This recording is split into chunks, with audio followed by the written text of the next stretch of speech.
Hey, welcome back to the channel. My name is Jennifer and I'll be narrating today's story. This is a piece of human-written science fiction, so get comfortable and let's jump right in. "You paid for me, now do it," the alien girl said to the human. The air in the auction house was thick enough to choke on a mixture of synthetic pheromones, ozone from faulty electrics, and the acrid sweat of 100 different species all pressed together in the humid dark. Cam Galler stood in the back row, his broad frame wedged between a chittering insectoid and something that smelled like decomposing fruit. The neon strips overhead flickered in rhythmic pulses, casting everyone in shades of sickly pink and electric blue. He shouldn't have been here. 15 years of salvage work, of pulling scrap from dead ships and selling it to the stations that dotted the belt, had taught him one fundamental truth: never get involved in station politics. Never get involved in flesh trades. Never, ever let your emotions override your survival instincts. But then she was brought onto the stage. The slaver auctioneer was a bloated molluscoid, its translucent skin revealing the pulsing organs beneath. Its voice gurgled through a translator box, wet and obscene. "Specimen 77 Alpha, daughter of the fallen Solar-Regency. Note the coloration prime genetic stock." The woman stood on the platform in nothing but restraint cuffs, her vibrant orange skin almost glowing under the harsh lights. Her hair was a cascade of deep ginger red that fell to her waist, and her long, pointed ears were pinned back against her skull in what Cam recognized as abject terror. She kept her eyes downcast, her slender frame trembling. "Bidding starts at 5,000 credits." The crowd erupted. Numbers flew through the air, translated into a dozen languages simultaneously. Cam watched as the price climbed 10,000, 15, 20. The Syndicate representatives in their black Enviro suits were bidding aggressively, their chrome-plated boss standing at the front with cybernetic arms crossed over his chest. Cam's hands clenched at his sides, his palms, scarred and permanently stained with grease, ached from the pressure. This was wrong. This was everything humanity had supposedly evolved past, everything the old Earth governments had outlawed centuries ago before the diaspora. But out here, in the lawless fringes beyond the inner systems, the old evils had found new flesh. 30,000, the Syndicate boss called out, his voice amplified and distorted. The girl flinched, her ears flattened completely. Cam's jaw tightened. He thought of his ship, the Iron Pulse, waiting in dock. He thought of the cargo hold full of salvage he'd spent 6 months collecting. He thought of the retirement fund he'd been building, credit by painful credit. Then he thought of the look in her eyes, or rather, the absence of any look at all. The hollow resignation of something that had been broken so thoroughly it had forgotten it was ever whole. 35,000, Cam heard himself say. The crowd shifted, heads turning. Humans were rare out this far, and one bidding on a Solar-Regency noble was unexpected. The Syndicate boss turned, his multiple optical implants focusing on Cam like weapon systems acquiring a target. 40,000. Cam's heart hammered. That was everything. Every credit, every spare part, every meal he'd skipped, every luxury he'd denied himself. 45,000. A murmur rippled through the crowd. The molluscoid auctioneer's eye stalks swiveled with interest. 50,000, the Syndicate boss said, his voice dropping to a dangerous growl. Cam stepped forward, pushing through the crowd. His weathered face was set like stone, his dark blonde hair catching the neon lights. 60,000, final offer, every credit I have. The silence that followed was absolute. The Syndicate boss's cybernetic jaw clicked audibly. For a long moment, he stared at Cam with something approaching murderous calculation. Then he turned and stalked toward the exit, his entourage following. The message was clear. This wasn't over. "Sold," the auctioneer gurgled triumphantly. "To the human in the back." The walk from the auction house to the docking bays was the longest of Cam's life. Krexia, he'd learned her name from the manifest chip they'd jammed into his palm, walked 3 steps behind him, silent as a ghost. She wore a thin thermal blanket someone had thrown over her shoulders, but it did little to preserve her dignity.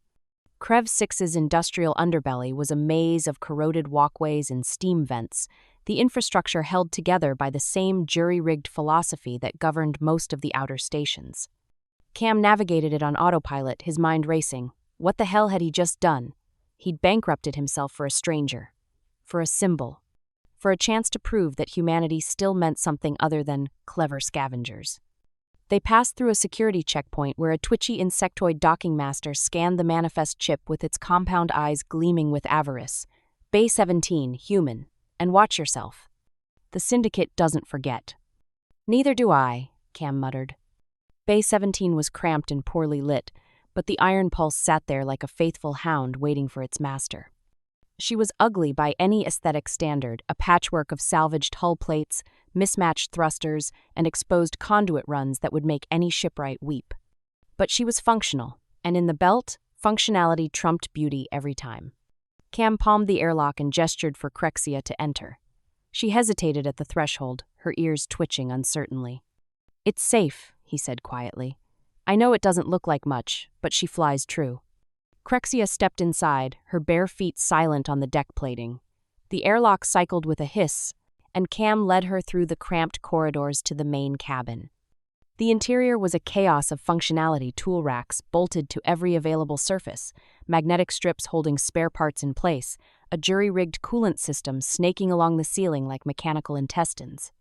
But it was clean, in its way, organized chaos.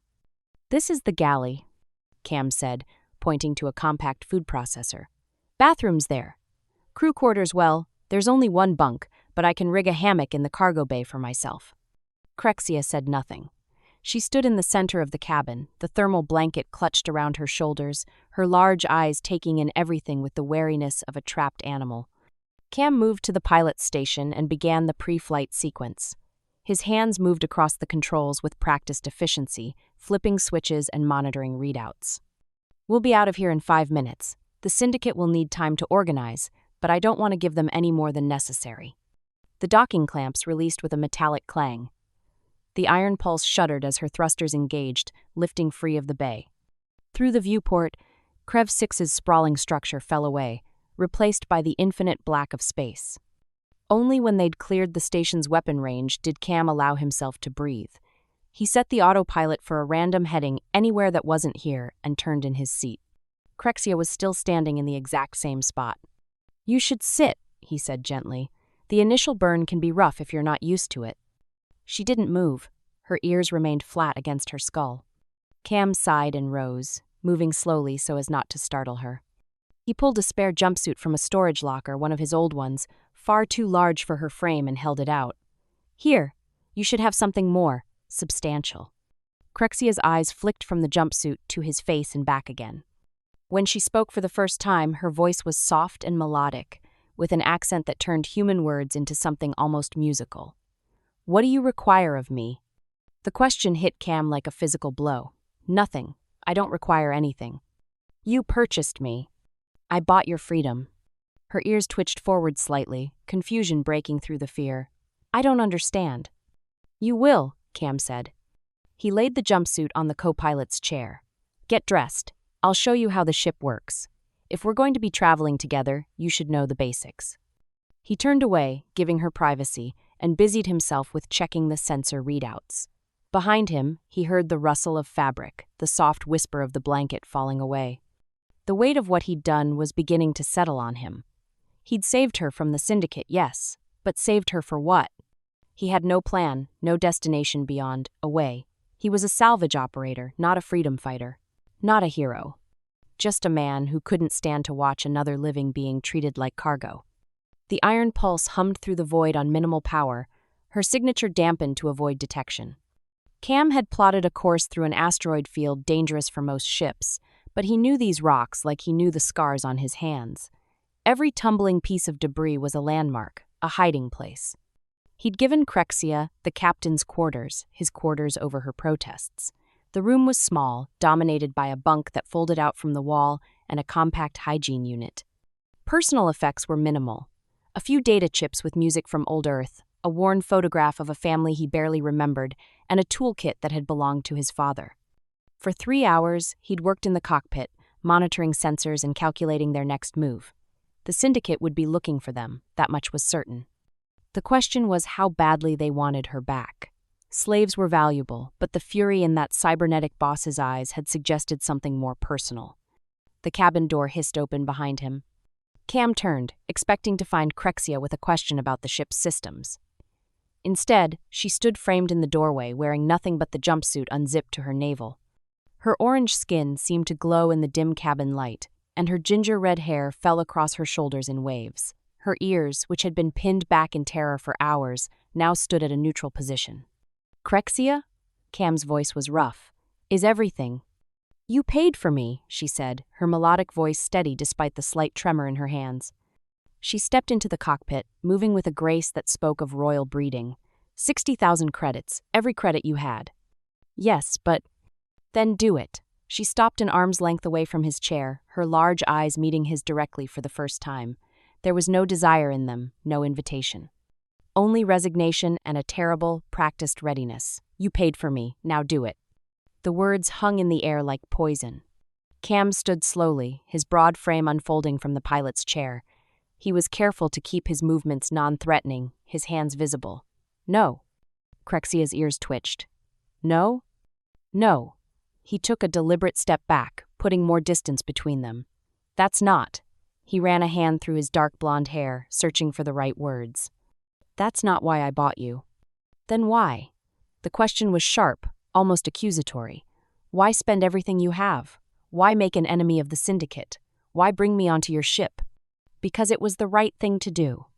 "The right thing," she repeated the words like they were in a foreign language. Her ears flattened again, and for a moment, anger flashed in her eyes, the first genuine emotion he'd seen from her besides fear. "You humans and your right things. Do you know what the Syndicate will do to you when they catch us? Do you know what they'll do to me?" "They won't catch us." "You can't know that." "No," Cam admitted. "I can't. But I know I couldn't stand there and watch you be sold to those bastards like you were salvage." He moved to the viewport, staring out at the tumbling asteroids. "On my ship, no one is owned. You're free to make your own choices. If you want to leave at the next station, I'll give you enough credits to start over. If you want to stay and help me work, I'll teach you everything I know. But I won't," his jaw clenched. "I won't treat you like property." The silence stretched between them, broken only by the soft hum of the ship's systems.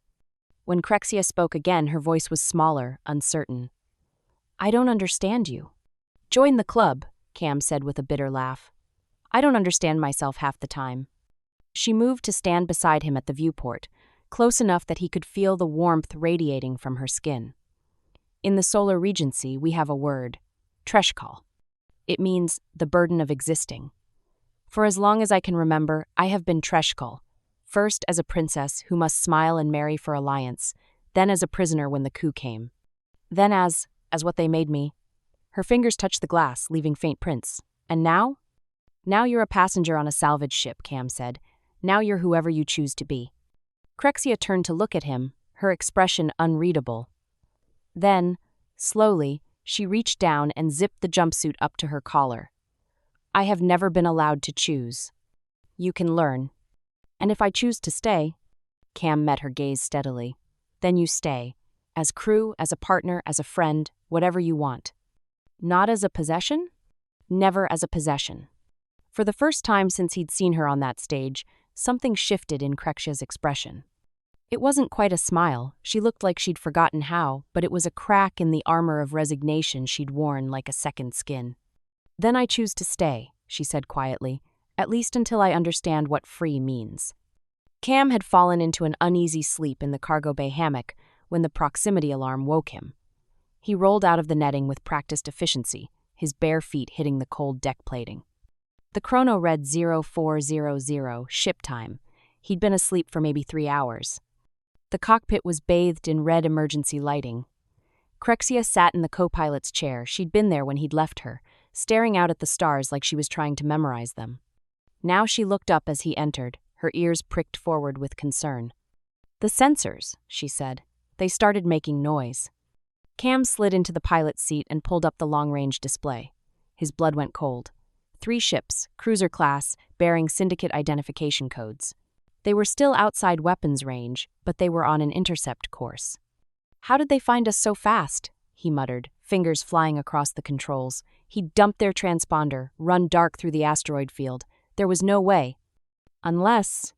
He pulled up the ship's internal scanner, the one that monitored for contraband or tracking devices. The display lit up like a festival, showing a concentration of exotic radiation emanating from the captain's quarters.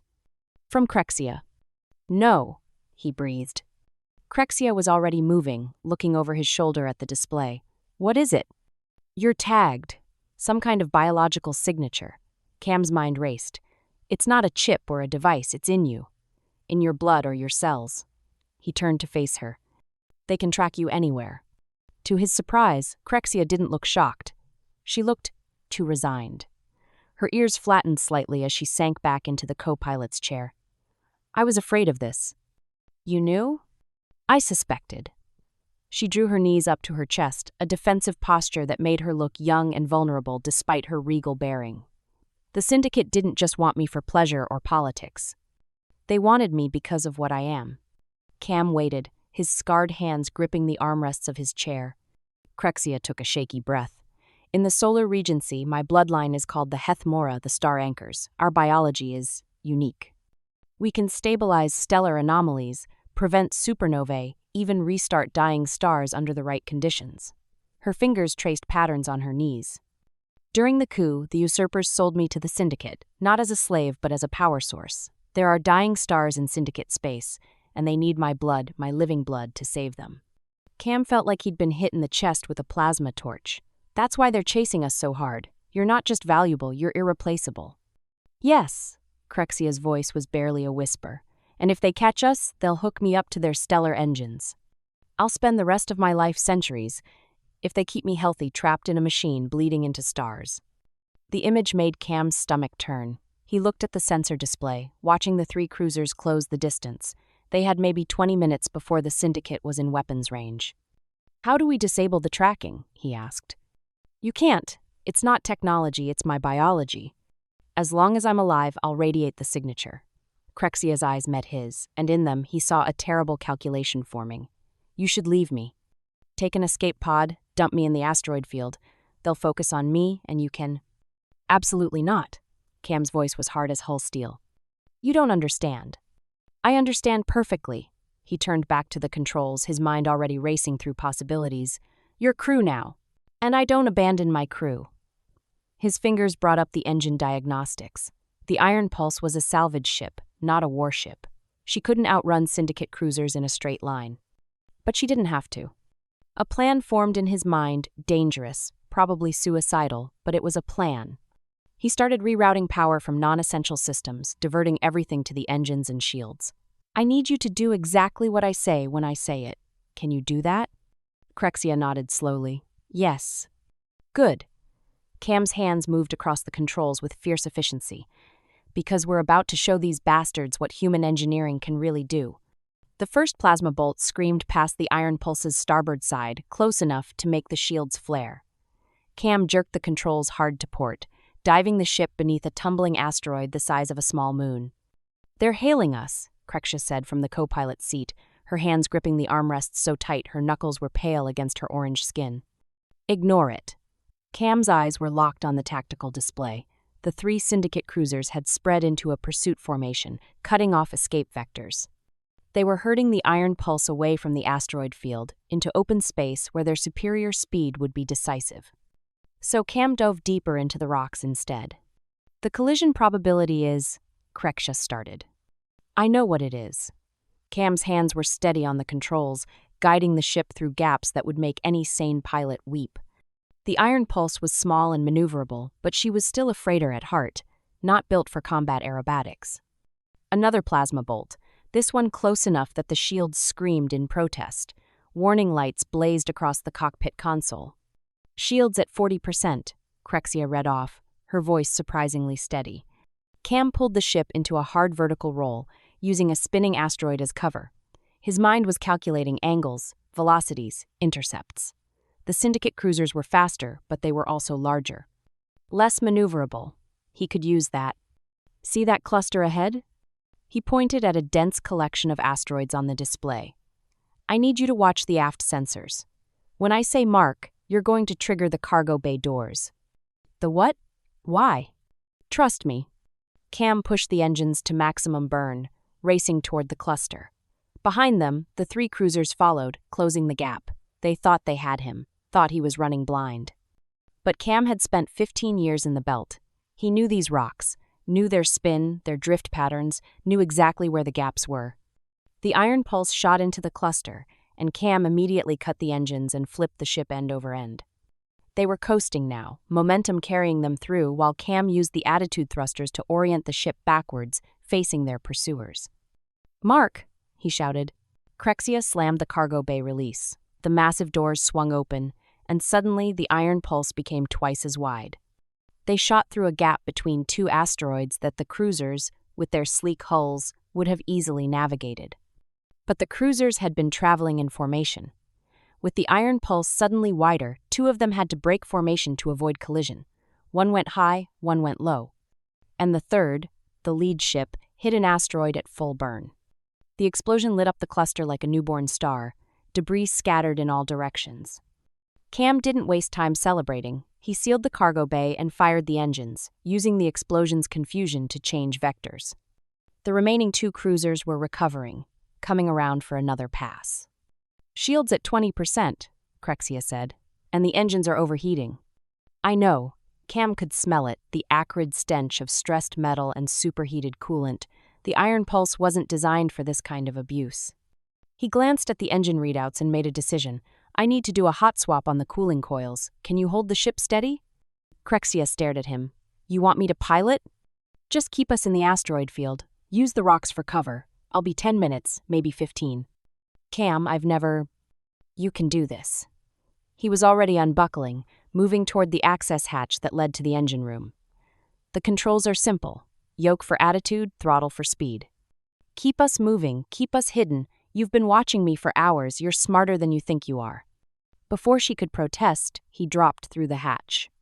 The engine room was a nightmare of heat and noise. The cooling coils were glowing cherry red, on the verge of catastrophic failure. Cam grabbed a thermal suit from the emergency locker and pulled it on, the insulation barely adequate for what he was about to do. Above him, he felt the ship lurch as Krexia took control. She wasn't smooth, but she was cautious, good enough. Cam popped the access panel on the primary cooling system and immediately regretted it. Superheated steam billowed out, fogging his visor. He worked by feel as much as sight, his thick fingers moving through the scalding vapor to reach the coil connectors. This was insane. You didn't hot swap cooling coils under power. The thermal shock alone could cause the entire system to fail. But it was either risk it or watch the engines melt down completely. He disconnected the first coil and immediately heard the pitch of the engines change. The ship lurched again, Krexia, compensating for the power fluctuation. Cam grabbed a replacement coil from his parts rack and slammed it into place, twisting the connectors with hands that were shaking from adrenaline and heat. 1 down, 4 to go. The ship shook violently. A plasma bolt must have hit close. Cam braced himself against the engine housing and kept working. Disconnect, replace, connect. The rhythm was meditative in its urgency. His hands were burning inside the thermal gloves. Sweat poured down his face, stinging his eyes. But he didn't stop. The 5th coil snapped into place, and immediately the engine pitch normalized. Temperature readings began to drop. Not fast enough to be safe, but enough that they might survive. Cam sealed the access panel and hauled himself back up the ladder to the cockpit. Krexia was hunched over the controls, her face tight with concentration. On the tactical display, the 2 remaining cruisers were circling the asteroid field, searching. "Good work," Cam said, sliding back into the pilot's seat.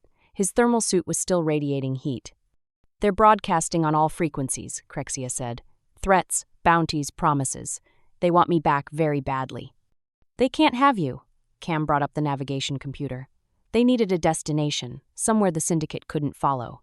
His eyes fell on a listing for an old human relay station, decommissioned decades ago. "I've got an idea." Is it another insane idea? Despite everything, Cam found himself smiling. Probably. He punched in the coordinates and engaged the hyperdrive. The iron pulse shuddered as she tore a hole in space-time, and the stars stretched into lines. Behind them, the Syndicate cruisers were left behind, still searching through the asteroids for a ship that was already gone. The adrenaline crash hit Cam about 3 hours into the hyperspace jump. His hands started shaking, first a delayed reaction to the heat and stress of the cooling coil repair, and then his entire body decided it needed to remind him that he was mortal. He made it as far as the galley before his legs gave out.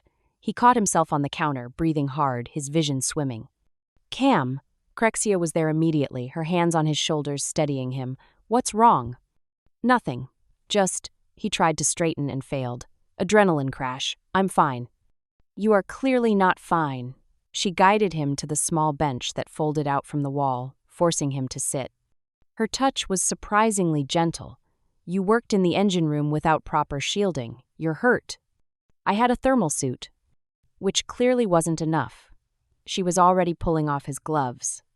The skin beneath was red and blistered, especially across the palms where he'd gripped the superheated coil connectors. Stay here. She disappeared into the captain's quarters and returned a moment later with the ship's medical kit. It was a battered box, mostly full of wound sealant and stim patches, the kind of first aid that kept salvage workers alive long enough to reach a proper doctor.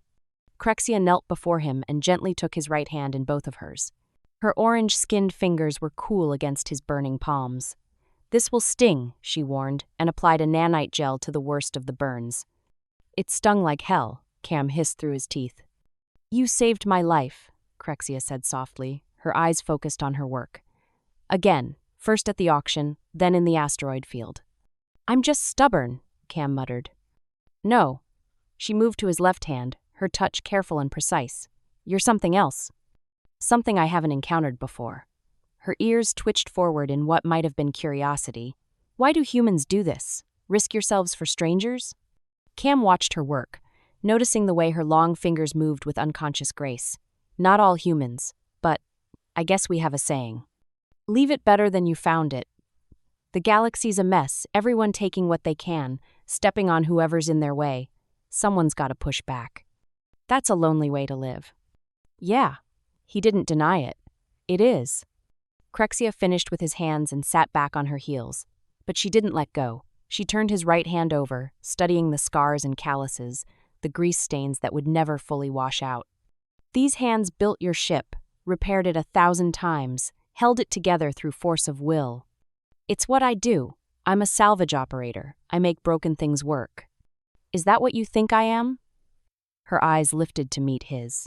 A broken thing to be repaired? The question was a trap, and Cam knew it. I think you're someone who's been hurt, he said carefully. Someone who's been treated like an object when you're a person. But broken? No, you're still standing, still making choices. That's not broken, that's strength. Something shifted in Krexia's expression.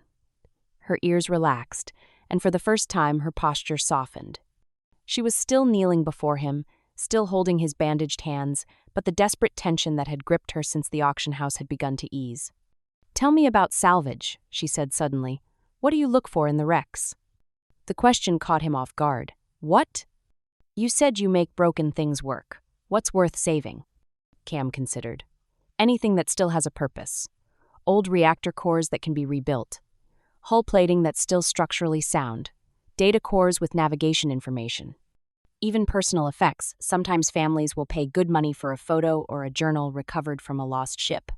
And the things that aren't worth saving? There's always something worth saving, Cam said. Even if it's just raw materials. You melt it down, recycle it, turn it into something new. Nothing's ever truly worthless. Krexia was quiet for a long moment. In the Solar-Regency, I was taught that value is inherent. That some people are simply more valuable than others by birth. But you humans, you assign value based on potential. On what something could become rather than what it is. I guess so. Never thought about it that way. It's fascinating. Her thumb brushed across his knuckles, a gesture that might have been unconscious. And terrifying, because it means I could be anything. You could, Cam agreed. What if I don't know what to be? He smiled, tired but genuine. Then you try things. You experiment. You fail a few times. That's called living. I've never been allowed to fail. Then you'll learn something new. Krexia laughed a short, surprised sound that seemed to startle her as much as him. Then she carefully released his hands and stood. You should rest. We're safe in hyperspace for now. What about you? I'll monitor the sensors. She moved toward the cockpit, then paused at the threshold. Cam, thank you for the repairs and for everything else. You're welcome. After she left, Cam sat in the galley for a long time, staring at his bandaged hands.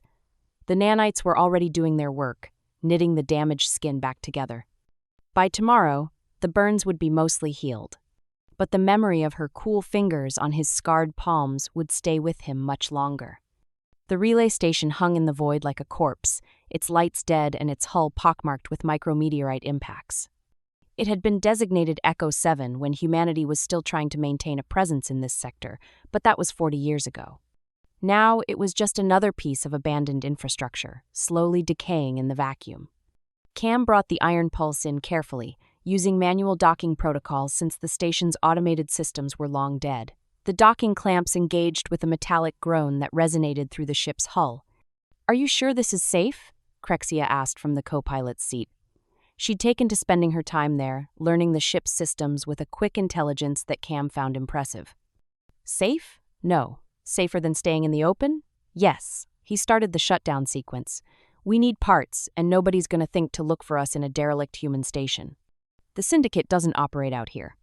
They suited up in the cargo bay, Cam in his battered EVA suit, Krexia in a spare that he'd had to adjust extensively to account for her slender frame and long ears.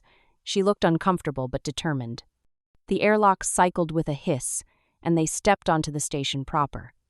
Emergency lighting flickered sporadically, powered by some ancient solar array that was still catching enough starlight to maintain minimal functions. The air was stale but breathable, though Cam kept his helmet on just in case. "Stay close," he said, pulling a plasma cutter from his tool belt. "These old stations sometimes have automated defense systems that don't know the war's over." They moved through the corridors in silence, their magnetic boots clinking on the deck plating. The station was a maze of maintenance passages and equipment bays, most of them picked clean by previous scavengers. But Cam knew where to look. He knew the places other salvage operators ignored because they required too much work to access. They found the first cache in a sealed maintenance shaft, cooling coil replacements, pressure valves, even some old ration packs that were probably still edible if you were desperate enough. "Help me get these to the ship," Cam said, loading parts into a cargo net. Krexia moved to assist, and for a moment, they worked in comfortable silence. Then she paused, her head tilting. "Did you hear that?" Cam froze. "Hear what?" A mechanical whirring, distant but approaching. Cam recognized it immediately and swore. "Security droids. The station's automated defenses must have detected us." "I thought you said they were deactivated." "I said sometimes they are." He dropped the cargo net and raised his plasma cutter, thumbing it to maximum power. "When I tell you to, run back to the ship. Don't wait for me." "I'm not leaving you." "Krexia." "I said I'm not leaving." The droid rounded the corner, a hulking humanoid form bristling with sensors and weapon mounts. Its optics glowed red in the dim light, and its targeting laser-painted Cam's chest. "Intruder detected," it announced in a flat synthetic voice. "Lethal force authorized." Cam didn't wait. He dove to the side as the droid's arm-mounted plasma cannon fired, the bolt scorching the bulkhead where he'd been standing. He rolled, came up with the plasma cutter, and sliced through the droid's leg joint with a precision born of years of salvage work. The droid toppled but kept firing. Cam scrambled behind a support pillar as bolts tore through the air. He could hear more whirring reinforcements coming. Then Krexia did something that surprised him. She grabbed a heavy pressure wrench from the cargo net and threw it with surprising accuracy. The wrench struck the droid's optical sensor array, shattering the lenses. The droid's aim went wild, bolts stitching random patterns across the ceiling. Cam took the opening. He darted forward and plunged the plasma cutter into the droid's central processor housing. Sparks erupted, and the machine went limp. "Behind you!" Krexia shouted. Cam spun. 2 more droids were advancing down the corridor. He raised the plasma cutter, knowing he wouldn't be able to get them both before they fired. But Krexia was already moving. She'd found a control panel on the bulkhead and was frantically working its interface. Her fingers flew across the ancient human keyboard, and suddenly the corridor's emergency bulkhead slammed down, cutting the droids off mid-advance. Cam stared at her. "How did you—" "I've been watching you work," she said, a bit breathlessly, "reading your ship's technical manuals. I'm a fast learner." "No kidding." Cam glanced at the sealed bulkhead. "It would hold for a few minutes, maybe. We need to move. Grab what you can." They loaded up with as much salvage as they could carry and made a running retreat to the iron pulse. Behind them, they could hear the droids cutting through the emergency bulkhead. They made it to the airlock with seconds to spare. As the iron pulse detached from the station and burned away into the black, Cam found himself laughing, a release of tension and adrenaline. "What's funny?" Krexia asked, removing her helmet. Her ginger-red hair was plastered to her forehead with sweat. "You," Cam said, "you just fought off security droids and hacked a human computer system, and yesterday you didn't even know how to pilot a ship." Krexia's ears twitched. He was learning to read that as pleased surprise. "You said I could be anything. I decided to be useful." Mission accomplished. Cam secured the salvage and set course for the border regions.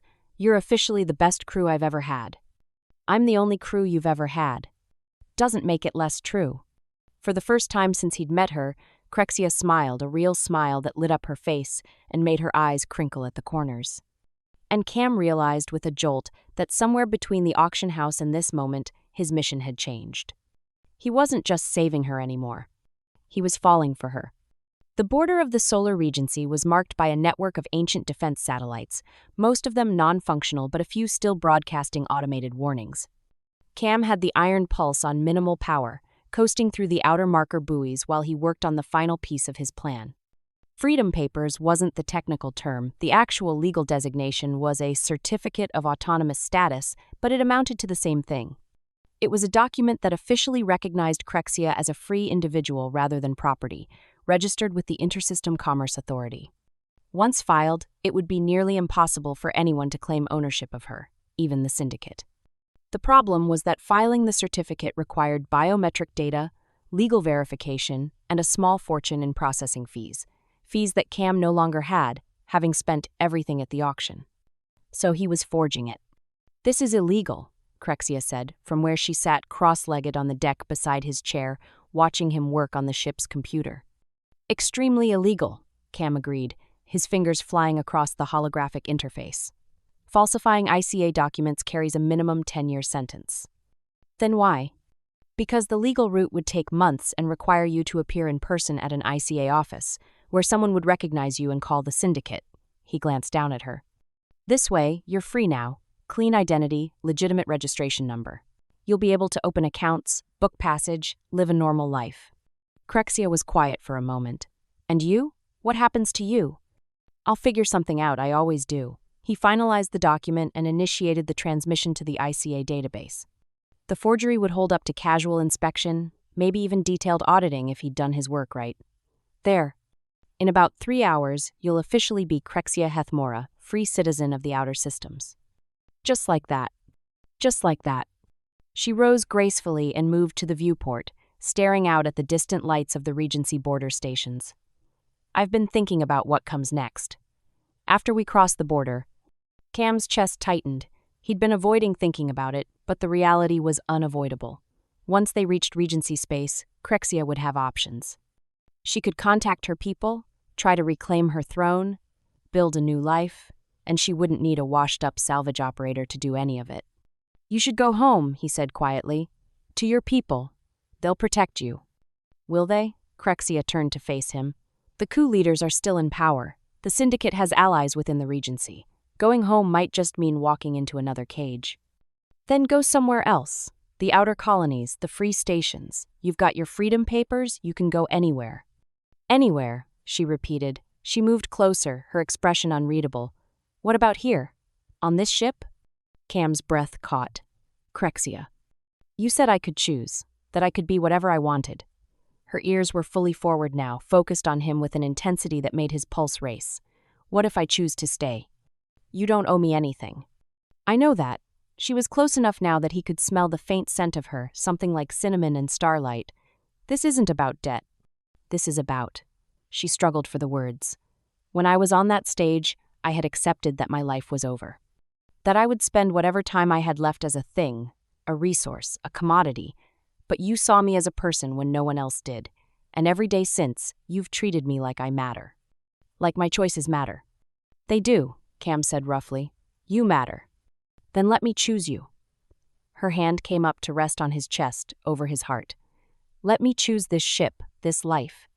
Let me choose to be your partner in salvage, in danger, in whatever comes next." Cam's hand covered hers, his scarred fingers dwarfing her slender ones. "Are you sure? Because once we cross that border, there's no going back. the Syndicate will keep hunting us. Your people might see you as a traitor for not reclaiming your throne. This life, it's hard and dangerous and lonely. I've lived in a palace surrounded by servants, Krexia said softly, and I've lived in chains surrounded by monsters. Both were lonely. But here, on this ship, with you? Her fingers curled into the fabric of his shirt.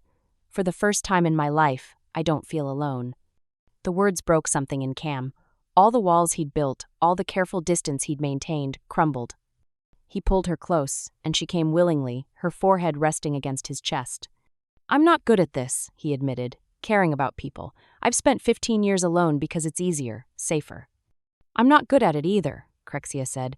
I was raised to see relationships as transactions, alliances as tools, but I want to learn, with you. Cam tilted her chin up, meeting her eyes. No more transactions, no more debts. If you stay, it's because you want to, because we're partners, equals. Understood? Understood. And then, with a shy boldness that made his heart ache, she added, and maybe more than partners? Yeah, Cam said softly, maybe more than partners. He kissed her then, gentle and careful, mindful of everything she'd been through. But Krexia kissed him back with a fierceness that surprised him, her hands fisting in his shirt, pulling him closer. It wasn't about obligation or duty or payment. It was about choice. When they finally broke apart, both breathless, Krexia rested her head against his shoulder. So what do we do now? Cam looked at the navigation display, at the border markers and the vast unknown beyond. We get you home, figure out what's really happening with the coup, and then, he smiled. Then we salvage whatever we can. Together? Together. The Solar-Regency's capital system was a fortress. 3 massive defense platforms orbited the primary world, each bristling with weapons and sensors. The usual traffic of merchant ships and passenger liners was conspicuously absent, replaced by military cruisers in Syndicate livery. They're not even hiding it anymore, Krexia said, her voice tight with anger. The viewport showed the glittering jewel of her homeworld, surrounded by foreign warships. The coup leaders have fully sold out to the Syndicate. Cam studied the tactical display, his mind racing. We can't fight our way through. Even if we had weapons, which we don't, they'd vaporize us before we got within range of the planet. Then what do? We think like salvage operators. Cam brought up a schematic of the defense network. Every system has weaknesses, gaps, maintenance cycles. We just need to find them. His fingers traced a pattern on the display. There. See these orbital patterns? There's a blind spot that opens up every 18 hours when the platforms rotate for solar alignment. It's only 45 seconds, but it's enough for a small ship, Krexia finished, her ears perked up with hope. Maybe. We'd have to come in dark. No engines, pure ballistic trajectory. And we'd need to broadcast the right authorization code so the planetary defense systems don't shoot us down. I can provide the codes, Krexia said. Royal override frequencies. They'll think I'm transmitting from one of the military ships. Cam looked at her. That will tell them you're here.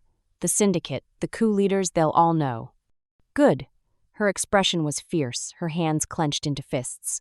Let them know. Let my people know their princess is home.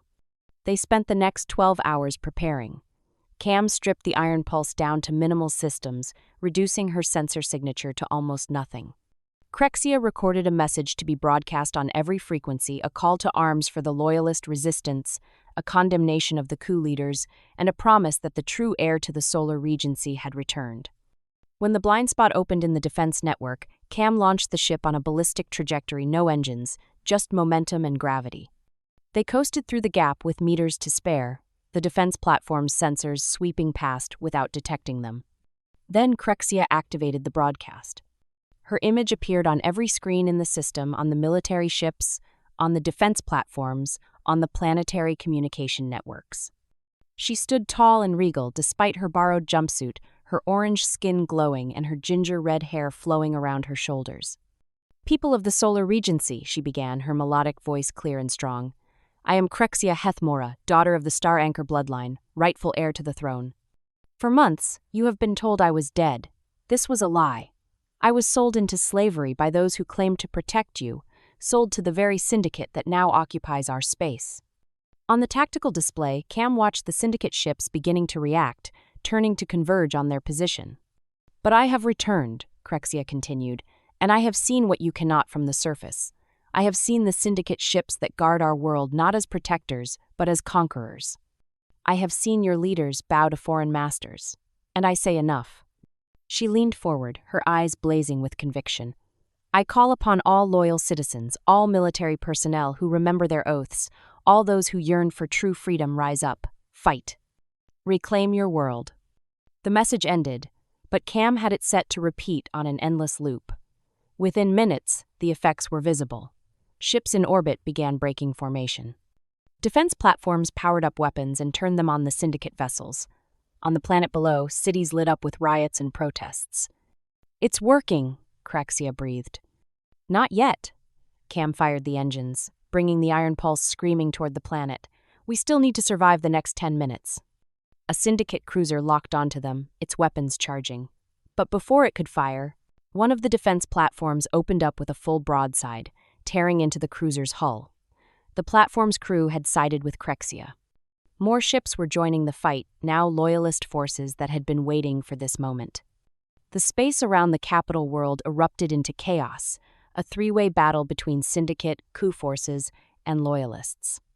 Cam threaded the Iron Pulse through the carnage, using every trick he'd learned in 15 years of salvage work. He flew through debris fields, used exploding ships as cover, and pushed his vessel to limits that would make any shipwright weep. A plasma bolt clipped their port stabilizer. The ship lurched, warning alarms screaming. "I've got it," Krexia said, her hands flying across the co-pilot's controls. She'd learned fast. She rerouted power, compensated for the imbalance, kept them flying. The planet's atmosphere rushed up to meet them. Cam hit the retro thrusters hard, decelerating from orbital velocity to something that wouldn't kill them on impact. The hull screamed with heat. The shields blazed cherry red. And then they were through, skimming low over the capital city with half the Syndicate fleet in pursuit. "Where's the resistance?" Cam shouted over the roar of the engines. "The old palace," Krexia said. "The catacombs beneath, they'll be staging from there." Cam brought the Iron Pulse down in the palace courtyard with a landing that was more controlled crash than anything else. The landing struts buckled but held. Around them, Syndicate troops were already deploying, surrounding the palace. "We're not going to make it out of this," Cam said quietly. "I know." Krexia took his hand, squeezing tight. "Thank you. For everything." "Hey." He turned to face her, cupping her face in his scarred hands. "It's not over yet. Humans are good at last-minute rescues." Then the ground beneath them shook, not from weapons fire, but from something else, something moving beneath the palace. The catacombs' doors blasted open, and resistance forces poured out, hundreds of them, armed and ready, led by a grizzled Solar-Regency general who took one look at Krexia and dropped to one knee. "Your Highness," he said, "we've been waiting." The battle for the capital lasted 3 days. The Syndicate forces, outnumbered and outmaneuvered by a population that had finally found something worth fighting for, retreated system by system. The coup leaders were arrested, those who didn't flee with their foreign masters. And through it all, Krexia was at the center, rallying her people, coordinating the resistance, proving herself not just a figurehead but a true leader. Cam stayed mostly in the background, working on the Iron Pulse and helping where he could with the technical aspects of the fight. He felt out of place in the grand halls of the palace, more comfortable with a wrench in his hand than standing among Solar-Regency nobility. On the 4th day, they held the coronation ceremony. Cam watched from the back of the Great Hall as Krexia knelt before the Council of Elders. She wore traditional regalia, now flowing robes of deep crimson that complemented her orange skin, with a circlet of starlight metal crowning her ginger-red hair. She looked every inch the queen she was born to be. The High Elder raised the ceremonial scepter. "Krexia Hethmora, daughter of the Star Anchor bloodline, do you accept the burden and responsibility of the Solar-Regency? Do you swear to guide your people with wisdom, protect them with strength, and lead them toward a brighter future?" Krexia's ears were fully forward, her posture regal. For a moment, Cam thought she would say yes. Thought this was where their story ended, with her taking her throne and him returning to the belt, to a life of salvage and solitude. Then Krexia stood without waiting for the elder to finish the ceremony. "I do not accept," she said clearly. The hall erupted in shocked murmurs. The High Elder's eyes widened. "Your Highness, you must—" "I must nothing," Krexia interrupted, her voice carrying to every corner of the hall. "For my entire life I have been told what I must do, what I must be, who I must marry, how I must rule, what I must sacrifice. Even now, after everything, you would place another crown on my head and call it freedom." She turned to address the assembled crowd. "I have learned something in my time away from this palace. I have learned that true sovereignty isn't about ruling others, it's about ruling yourself. Making your own choices, living your own life." Her eyes found Cam's in the crowd, and she smiled. The Solar-Regency doesn't need a queen who will sit on a throne out of duty. It needs leaders who want to lead, who choose to lead. My cousin Taryn has been organizing the resistance since the coup. He has earned the throne through action rather than birth. I nominate him as my successor." The murmurs grew louder. Taryn, a young noble with idealistic eyes, looked shocked. "But what will you do?" the High Elder asked. Krexia removed the circlet from her head and placed it on the ceremonial table. "I'm going to choose my own path, and I'm going to see what else is out there in the galaxy." She walked down the aisle, through the crowd of stunned nobles, directly to where Cam stood. She took his scarred, grease-stained hand in hers. "That is," she said, loud enough for everyone to hear, "if my partner will have me." Cam looked down at her, this woman who had been a princess, a slave, a warrior, and now simply herself, free to choose, free to live. "Always," he said. They walked out of the palace together, leaving the politics and the crown behind. The Iron Pulse waited in the courtyard, battered but functional. Cam had spent the last 3 days repairing her, and she was ready to fly. As they climbed aboard, Krexia paused at the airlock. "Do you think they'll understand?" "Eventually," Cam said. "But right now, it doesn't matter what they think, only what you want." "I want this," she gestured at the ship, at him, at the infinite black of space visible through the viewport. "I want to salvage broken things and make them work. I want to see new worlds. I want to be more than my bloodline, more than a throne," she smiled. "I want to be Krexia, just Krexia." "Then that's what you'll be." Cam sealed the airlock and moved to the pilot station. "Where to?" "Anywhere." Krexia slid into the co-pilot's seat, her seat now. "Everywhere, wherever broken things need fixing and salvage needs collecting." Cam brought the engines online, feeling the familiar vibration through the deck plates. "You know, I never did get paid for that last job, spent everything at the auction." "Are you asking me to work for free?" "I'm asking if you want to be crew, real crew, with a share of the profits." Krexia laughed, that same bright sound that had surprised him on their first day together. "Equal partners?" "Equal partners," Cam confirmed. "In salvage, in adventure, in whatever comes next." "Then yes." She reached over and took his hand, threading her fingers through his. "Yes, to all of it." The Iron Pulse lifted off, her battered hull catching the sunlight. Behind them, the Solar-Regency celebrated its new king and mourned its lost princess. But Krexia didn't look back. She looked forward, through the viewport, at the infinite possibilities that lay ahead. Cam had paid 60,000 credits for her freedom at that auction. But somewhere between the pit of Krev 6 and this moment, he'd realized the truth. Freedom wasn't something that could be bought or sold. It was something you claimed for yourself. Something you earned through choices and courage, and the willingness to walk away from everything you were supposed to be in favor of everything you could be. "Hey," Krexia said as they cleared the atmosphere. "Thank you for seeing me when no one else did." Cam squeezed her hand. "Thank you for choosing to stay." "Always," she promised. And as the Iron Pulse jumped to hyperspace, 2 salvage operators, one human, one Solar-Regency, headed out into the vast unknown together. Partners, equals, free. It was the best salvage job Cam Galler had ever done. And that brings us to the end of today's story. Thanks for taking the time to listen. I really appreciate it. This channel is all about original human-focused science fiction, and every story is presented as a part of a larger collection. If you'd like to continue, there's another story from this channel on screen now that fits right alongside this one. Feel free to jump into that next, and I'll see you there.